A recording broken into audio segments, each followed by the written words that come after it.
April 20th, 1945. The world seemed to sway between collapse and liberation. Berlin itself was already under siege. The Red Army thundered at its gates. Across Europe, Allied soldiers pressed forward on battered rail lines and muddy fields, closing the noose on Hitler's Germany. But for one young American airman, Robert A. Bob Hoover, history's grand tides meant little. His war had narrowed to the stale breath of captivity, the hollow rattle of an empty stomach, and the haunting ache of being caged while the skies he once commanded still roared above him. At just 23, Hoover had already lived lifetimes. He had learned to fly before most men his age had even thought of war, mastering the Spitfire as part of the U.S. Army Air Forces, while attached to the British Royal Air Force. He had been one of those daring figures who daily climbed into slender cockpits, knowing the chances of returning were never promised. Each mission carried the weight of statistics. Bomber groups often lost 1 in 5 aircraft, and fighter escorts, men like Hoover, knew that German flak and interceptors could shred their formations without mercy. Yet for Hoover, flight was more than duty. It was oxygen, purpose, and identity. That spring morning, however, the boy who once cut through clouds with the grace of an eagle now shuffled through the monotony of a prison camp yard, gaunt from meager rations and exhaustion. His uniform, once proud with insignia, clung loose against his frame, fabric frayed by months of wear. Around him, other prisoners moved like ghosts in mud-soaked boots. Barbed wire curled along the camp's horizon, jagged and unforgiving, while guards in gray-green coats paced with rifles slung lazily across their shoulders. To the Germans, the war might be collapsing, but here, order still ruled, and men like Hoover were trophies too valuable to discard. To understand how he had landed in this cage, we must step back only months before. Hoover had taken off from an English airfield, strapped into the cockpit of a Supermarine Spitfire. The mission was routine on paper: escort duty, protecting bombers as they hammered industrial targets deep in German-occupied territory. Yet routine in 1945 meant nothing. The Luftwaffe, though broken compared to its early war strength, remained capable of sudden, lethal strikes. The Germans still had teeth, and their air defenses were unpredictable. Hoover's formation met resistance, flak bursts that tore the sky into violent blossoms of fire. Then came the fighters, sleek predators lunging out of clouds, engines snarling. Hoover's Spitfire danced with them, his hands quick on the stick, heart pounding with the familiar mixture of fear and exhilaration. He had been trained for this moment, drilled to respond without hesitation. But on that mission, his luck snapped. His Spitfire shuddered under cannon fire, smoke pouring from the engine. Controls sluggish, the plane nosed down, earth spinning toward him in a kaleidoscope of fields and rivers. With practiced calm, Hoover wrestled the canopy open and flung himself into the void. The parachute bloomed above him, an unnatural white flower against the scarred sky. He watched his beloved aircraft crumple into the earth below, a burst of flame marking its grave. Drifting down, he had only moments to register relief before reality bit back. German soldiers were waiting. His capture was swift, his weapon confiscated, his boots stripped of dignity as he was marched into captivity. In those first hours, Hoover understood what many downed airmen learned: that the sky, once his sanctuary, had betrayed him into hands that cared little for the Geneva Conventions. He became a number, another prize paraded into camps already brimming with the broken. Months bled together. Rations dwindled to watery soup and crusts of black bread. The cold gnawed his bones. Stories circulated among prisoners, whispers of Allied breakthroughs, of Russians in the east, of Americans pushing through the Rhineland. Each rumor was a spark of hope quickly smothered by hunger and despair. Some men counted days on walls. Others counted them in the hollow stares of friends who didn't wake in the morning. For Hoover, every passing day felt like a theft, not just of freedom, but of the sky itself. The worst cruelty for a pilot was to hear the distant thunder of engines, to know the war was being fought above, and to be grounded, helpless. Yet even in such darkness, Hoover's spirit bent rather than broke. He studied the guards, their routines, their lapses in attention. He observed the camp's perimeter, memorized every blind spot, every shadow. He listened quietly, as fellow prisoners muttered of escape, though most dismissed it as fantasy. For Hoover, it became less fantasy than obsession. To remain in that camp was to watch his life evaporate grain by grain, like sand falling through an hourglass. He resolved silently that he would not die behind barbed wire. If he was to risk death, it would be on his own terms, preferably with wings beneath him. What makes his story remarkable is not merely that he planned escape, but the audacity of the path he imagined. Most would dream of stealing civilian clothes, of slipping into forests, of stumbling toward Allied lines on blistered feet. Hoover dreamed of something different. He dreamed impossibly of flight. Even as his ribs pressed sharp against his skin, and his hands trembled from weakness, he pictured cockpits, instruments, the comforting weight of a control stick in his palm. The very thing that had delivered him into captivity might, paradoxically, be the thing that carried him out. It was on that April day, when the camp buzzed with distraction, the guards drawn into chatter, their vigilance frayed by war weariness, that Hoover's moment came.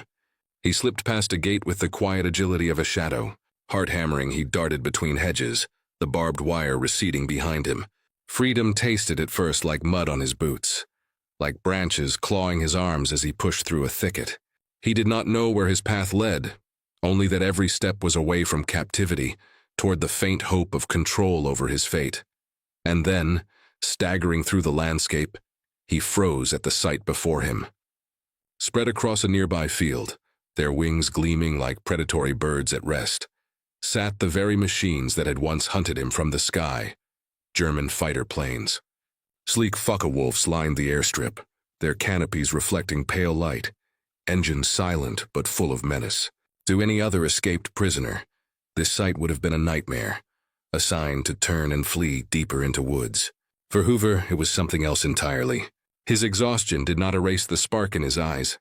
The impossible idea that had lived in his mind for months began to take shape, as solid and real as the planes themselves. There, in the shadow of enemy warbirds, Bob Hoover faced a decision so audacious it defied reason. Would he crawl on foot toward uncertain safety, or gamble everything on the madness of stealing the very weapon designed to kill men like him? Hunger gnawed his belly, fear gnawed his heart, but something fiercer stirred beneath both, the undeniable call of flight. And as he stepped closer to the silent fighter, the barbed wire of captivity seemed to vanish from memory. His prison had been the earth. His escape perhaps waited in the sky. The prison camp was a world built to grind men down. Long before dawn, the guards' boots scraped against the frozen earth, their voices sharp and guttural as they barked orders. A thin whistle split the morning air, and rows of prisoners shuffled into line like shadows stretched across the mud. Hunger followed them everywhere, gnawing at their bellies, sapping strength from their limbs. Breakfast was nothing more than a ladle of watery gruel, served in dented tins that smelled faintly of rust. The broth carried the ghost of vegetables, as though the cook had waved a cabbage leaf over boiling water, but never let it touch. Bread was rationed into slivers so thin that men sometimes pressed them between their fingers. Unwilling to eat immediately, savoring the illusion of possession, Bob Hoover stood among them, his frame wiry now, his uniform hanging limp on shoulders once broad. His hands were perpetually cold, fingers cracked from wind and deprivation. He had been a pilot accustomed to oxygen-rich skies, to the commanding hum of engines, to the camaraderie of flight. Now he was reduced to counting the steps between barracks and mess hall, mapping in his mind the perimeter fence, the distance to the guard towers, the weak points in the watch. He carried these details not as idle distraction but as ammunition for hope. For him, escape was no longer a fantasy but a lifeline. Around him, fellow prisoners bore the same hollowed faces. Some clung to jokes, to stories of home, to letters folded soft from rereading. Others retreated into silence, eyes dulled by resignation.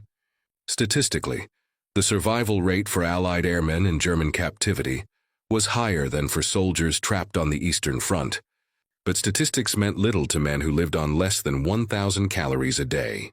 Malnutrition was common. Disease lurked in the corners of damp barracks.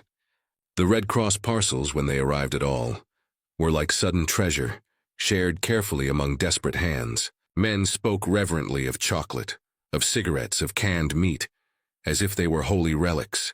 Sometimes, Hoover noted, The anticipation of such parcels kept men alive longer than the food itself. It was not merely the hunger of the body that tormented Hoover, but the hunger of the spirit. Each day he woke to the sound of engines overhead, German fighters and bombers rumbling in the distance, or sometimes Allied aircraft slicing through the sky on missions he could only imagine. To him, each sound was a reminder of his place in the war, stolen from him by capture. His comrades were still up there, fighting, dying, shaping history in the clouds, and he, Bob Hoover, pilot of the Spitfire, guardian of bombers, was grounded like a criminal, reduced to a number. The humiliation was as sharp as the hunger. He refused, however, to surrender to despair. He studied the camp with the trained eye of a flyer, who once read instruments and horizons in split seconds. He noted that one guard, especially in the afternoons, grew careless after smoking, his pacing slower, his eyes drifting toward the road beyond the fence. Another guard's boots squeaked when he turned, telegraphing his approach. Hoover began to piece these patterns together in silence, each observation stored like a navigational chart. Escape was not yet possible, but possibility itself was the ember he fanned in his mind. Within the barracks, men passed the time telling stories, and Hoover listened. One recounted a tale of an escape gone wrong, of a man caught within hours and beaten nearly to death as an example. Another whispered rumors that the Allies would liberate them any day now, that the Germans were on the brink. The rumors were like sugar, sweet but dangerous. Hoover understood the risk of waiting on others for freedom. He had flown enough missions to know that time was fickle. Delay could kill. If liberation was to come, he preferred it come on his own wings. At night, hunger transformed into a dull ache, a companion as constant as the lice that crawled along seams of clothing. Men groaned in their bunks, shifting in dreams, some crying out for mothers or wives. Hoover lay awake, eyes fixed on rafters darkened by soot. He recalled the cockpit of his Spitfire, the way the control stick felt alive in his grip, the way clouds parted when he banked into sunlight. He remembered the noise, the rush, the unshakable clarity of battle in the sky. And then he remembered the smoke trailing from his crippled plane, the sickening lurch downward, the parachute bloom, the hands that seized him before he had even caught his breath. That memory hardened into a vow. Captivity would not be the final chapter of his war. The guards, too, seemed caught between authority and exhaustion. By 1945, many of them were older men, reservists pulled back into service, or young boys barely old enough to shave. They were weary, underfed themselves, their uniforms worn thin. The Reich was crumbling and everyone knew it. Yet even in collapse, they clung to routine, to the pretense of control. Perhaps that was why Hoover sensed opportunity where others did not. These guards were not the zealous, brutal caricatures feared in other camps. They were careless, distracted, sometimes even indifferent. Indifference, Hoover knew, could be more dangerous than cruelty. For cruelty made men vigilant, but indifference left cracks wide enough to slip through. One bitterly cold afternoon, Hoover found himself staring beyond the fence at a sky streaked with contrails. He could almost identify the formation. Perhaps Mustangs or Thunderbolts escorting bombers toward German industry. He thought of his squadron, of men whose names he still carried like talismans. Did they believe him dead? Did they curse his absence? Or had they quietly consigned him to memory? The question tightened his chest. He longed not only for freedom but for relevance, for the chance to prove he was still part of the fight. For a pilot to be grounded was worse than death. Death at least offered finality. Captivity offered nothing but waiting. The irony was bitter. As his stomach growled, as his body weakened, his mind sharpened. Deprivation had stripped away distractions, leaving him with a single obsession: escape. And unlike many prisoners who dreamed only of walking out, Hoover's vision was specific, almost insane.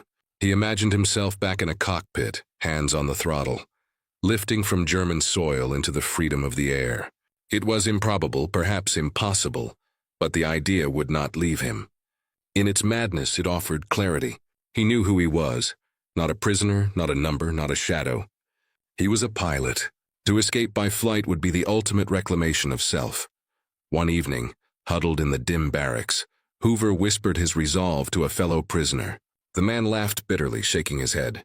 "Steal a plane? You'd be shot before you started the engine."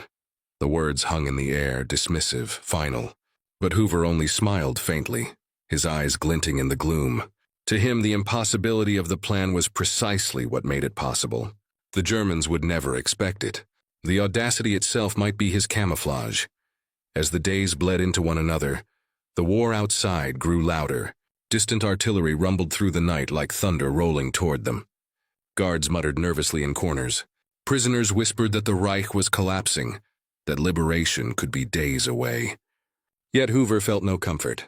To wait was to surrender control to fate. To act was to seize it back.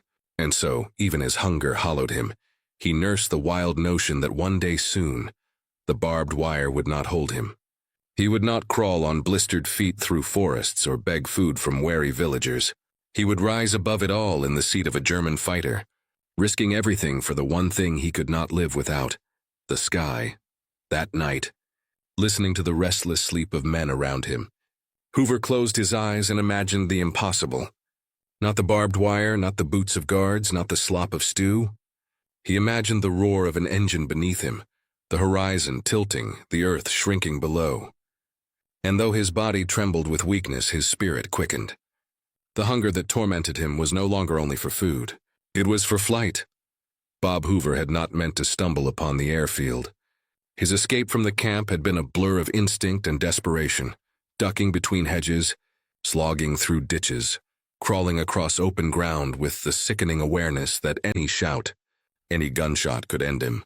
The world smelled of wet soil and spring rot, the air trembling with the far-off thunder of artillery. Hours seemed to fold into each other, until his body no longer belonged to him. Only his will kept moving forward. And then suddenly the trees broke. Before him lay a field of sleek, motionless predators, German fighter planes lined up like hawks at rest, their wings gleaming under a pale sky. For a long moment he simply stared, stunned into stillness. Hunger had carved his frame thin, but it was awe that rooted him to the ground. The planes were the very monsters that had torn through Allied skies for years. Machines his friends cursed and feared, the Focke-Wulf FW-190. Its nose was blunt, its stance aggressive like a boxer leaning forward. He knew the stories, how these fighters had shredded American bombers over the Ruhr, how their speed and roll rate made them deadly adversaries. Seeing them silent, lined up, almost vulnerable, was surreal. Most men would have turned away. An airfield was no sanctuary but a trap, alive with guards, mechanics, and suspicion. Freedom lay in the woods, in the direction of Holland, where Allied lines pressed closer each day. He could melt into the countryside, beg food from farmers, wait for the war's end. That was the rational choice. But Hoover was not like most men. His entire being had been shaped in cockpits, in the tight embrace of flight. To walk away from those machines felt like walking away from himself. He crept closer, crouching low, heart hammering with each step. The airfield was strangely quiet. Perhaps the chaos of collapsing Germany had pulled men elsewhere. Perhaps the guards were weary, distracted. He saw a pair of mechanics smoking near a hangar, their laughter rising faintly in the breeze, but their attention was turned inward. By some quirk of chance or providence, the aircraft nearest him stood unattended. Its canopy slid back, waiting. It was impossible, absurd, suicidal even. And yet the idea took hold of him with the ferocity of revelation. He would steal one. The thought burned through him. At first it seemed madness, the fever dream of a starving man. But the longer he stared at the fighter, the more rational it became. Walking through enemy territory on foot, gaunt and conspicuous, was nearly certain death. Slipping into the sky in a German plane, if he could manage it, might be the only chance of survival. Audacity, he realized, was its own camouflage. No one would expect a half-starved American POW to leap into the seat of a Luftwaffe fighter.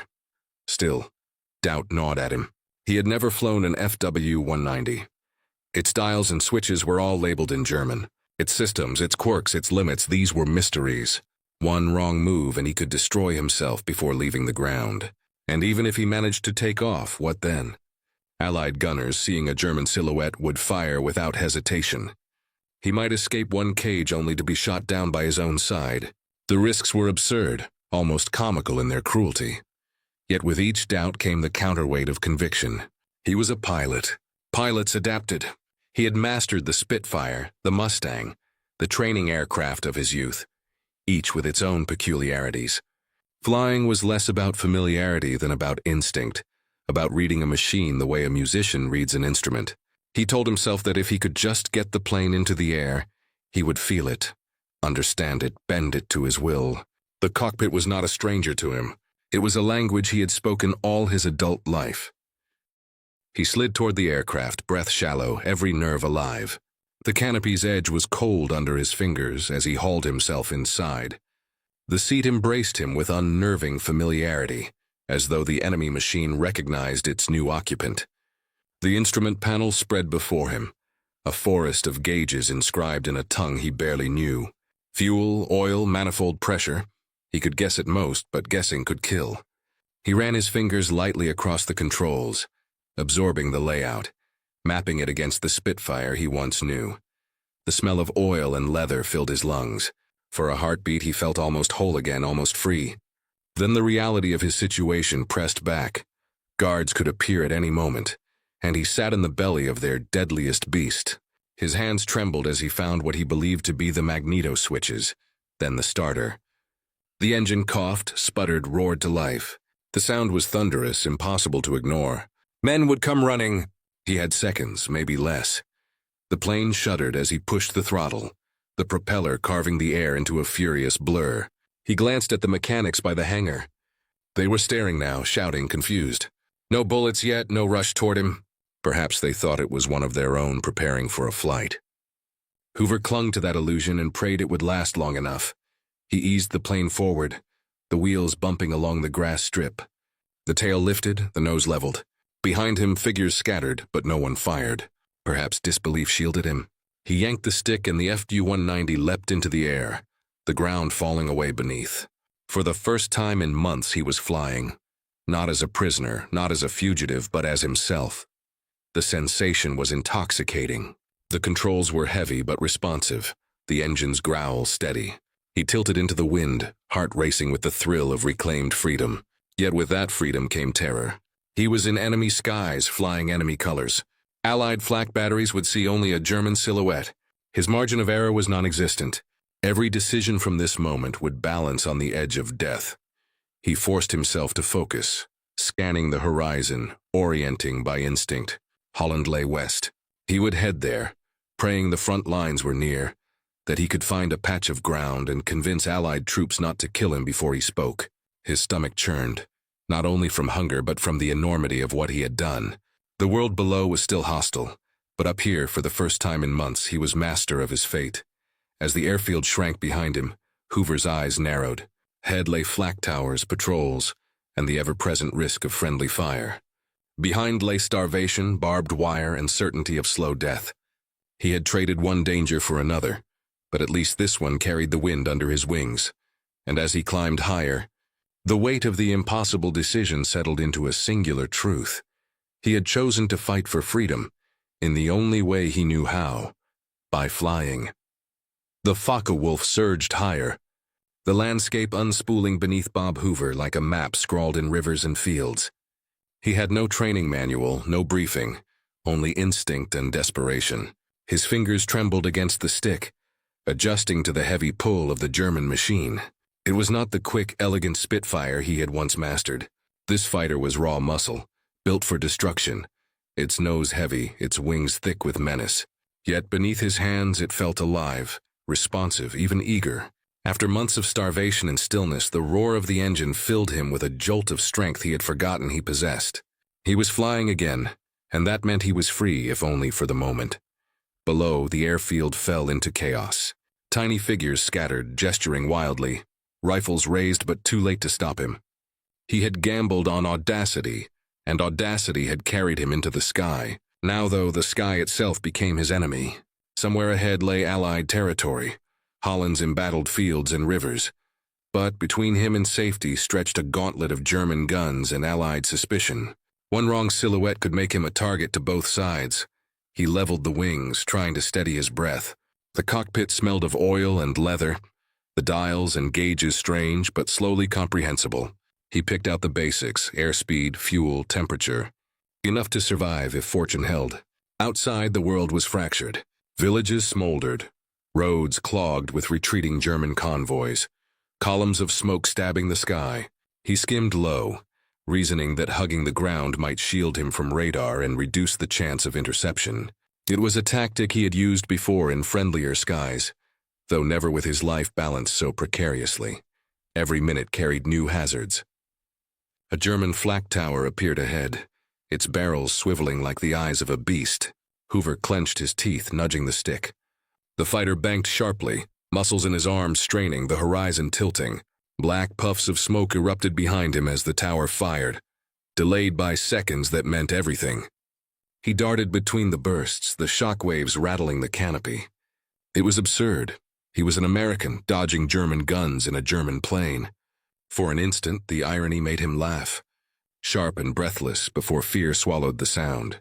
He thought of his comrades, of those who had perished in battles where Focke-Wulfs like this one had been the hunters.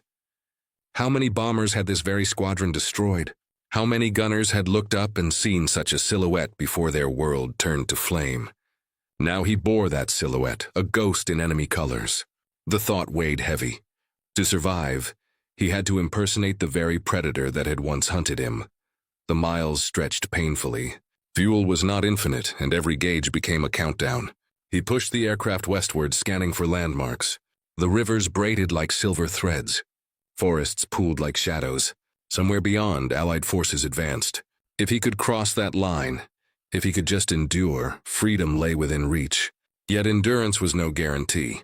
Twice he spotted other aircraft in the distance, shapes he could not immediately identify. His heart stopped each time, waiting to see if they angled toward him. Once a flight of German planes passed far to the north, oblivious to his lone machine. Once he glimpsed what might have been Mustangs, their sleek outlines distinct against the horizon. He dared not approach, knowing one misjudgment could end in friendly fire. He banked away, keeping low, praying that luck would hold. The strain grew unbearable. His body, weakened by months of hunger, now fought against the physical demands of flying. His arms ached, his vision blurred at the edges. Each maneuver was a negotiation with exhaustion. Yet beneath the weakness flickered exhilaration. For the first time since capture, he felt not like prey, but like himself. He belonged in the sky, and even if the sky turned hostile, it was better than the silence of captivity. Villages blurred past, their rooftops red with tiles, their streets lined with wagons and weary civilians. A church spire rose, scarred by shellfire. A river glittered, winding westward. Hoover used it as a compass, following the current toward the promise of Allied lines. Behind him, smoke trails still lingered, evidence of flak guns trying and failing to catch him.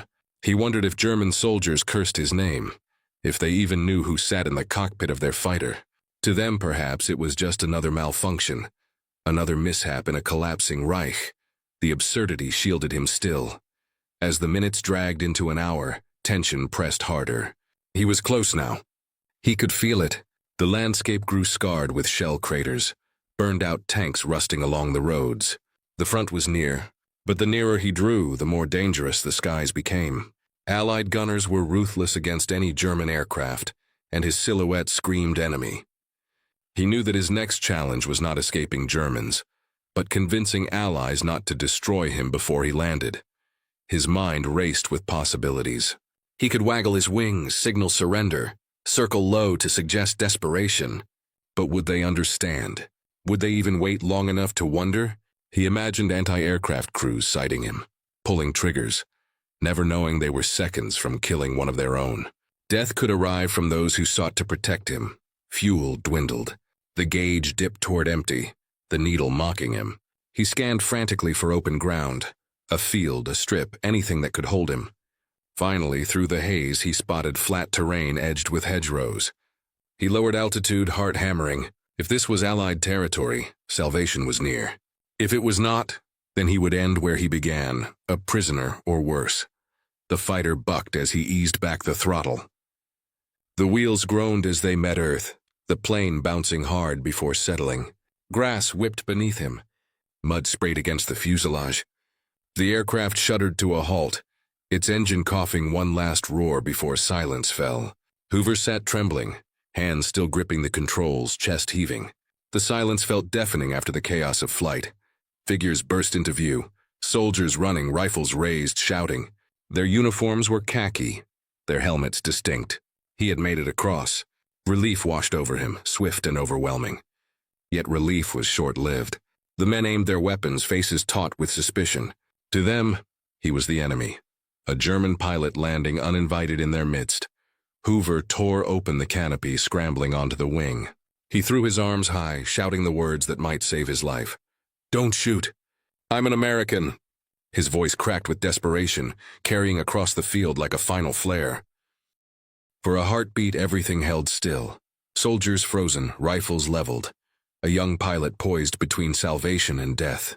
The impossible flight was over, but the judgment of strangers, armed and uncertain, would decide if his gamble ended in freedom or tragedy. The field was quiet except for the ticking of the cooling engine. Smoke curled faintly from the exhaust of the Focke-Wulf as the soldiers tightened their circle around it, rifles glinting under a gray April sky. Bob Hoover stood tall on the wing, arms raised, his voice ragged from shouting. "Don't shoot! I'm American!" For a heartbeat, the men hesitated, their disbelief outweighing their trigger fingers. A German fighter landing in their midst was no common event.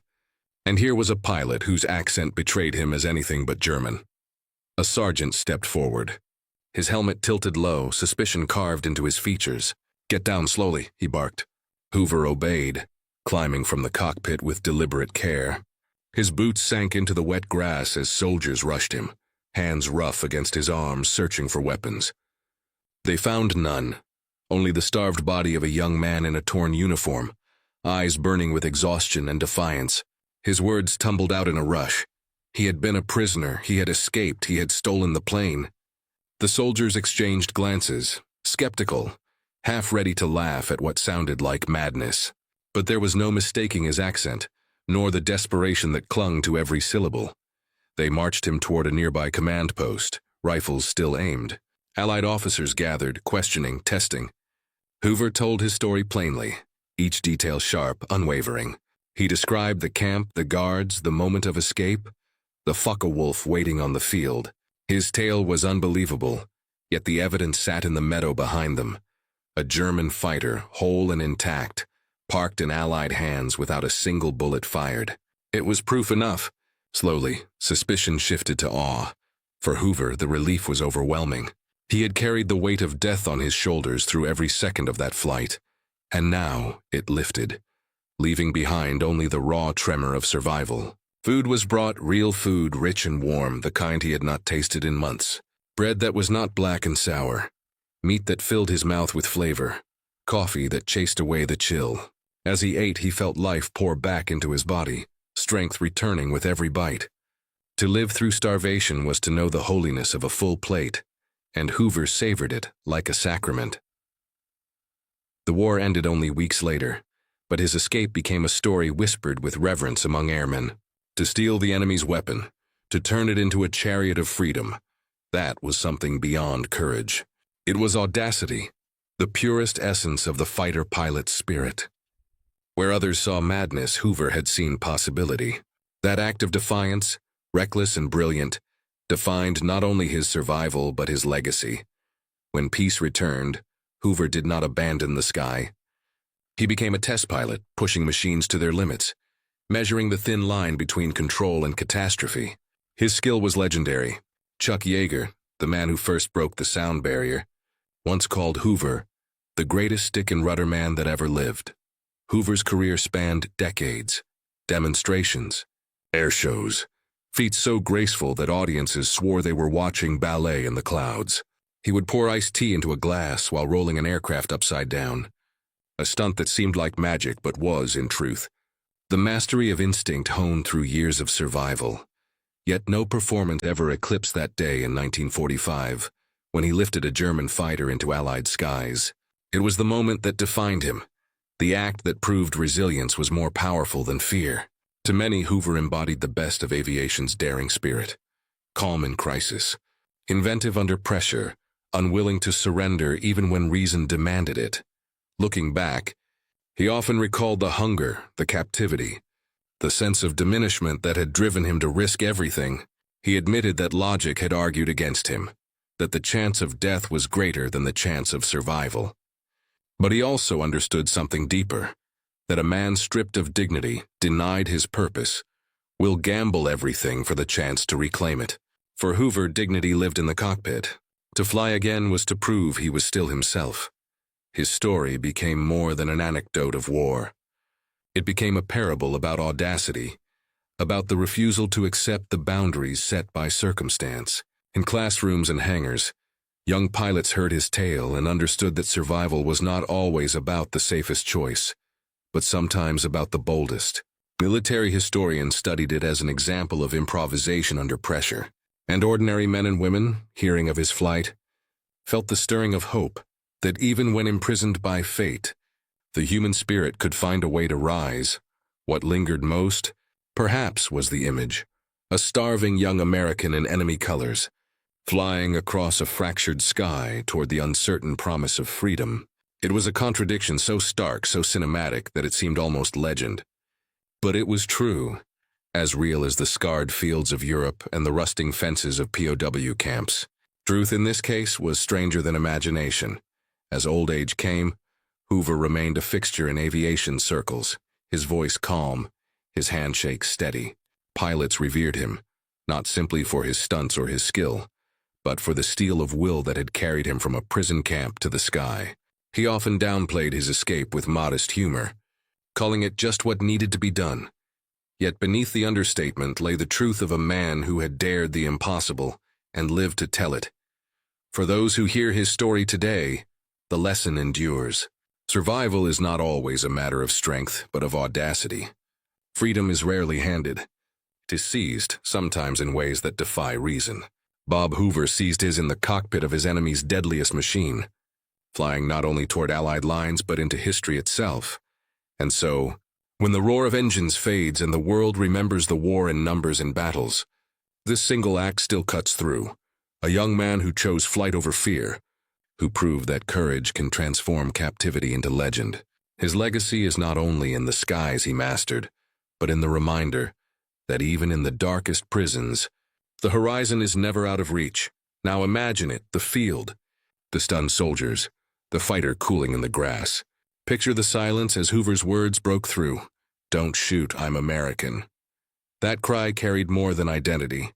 It carried defiance, triumph, and the eternal hunger for freedom. And it is why his name still rises, like the contrail of a lone aircraft climbing into an endless sky.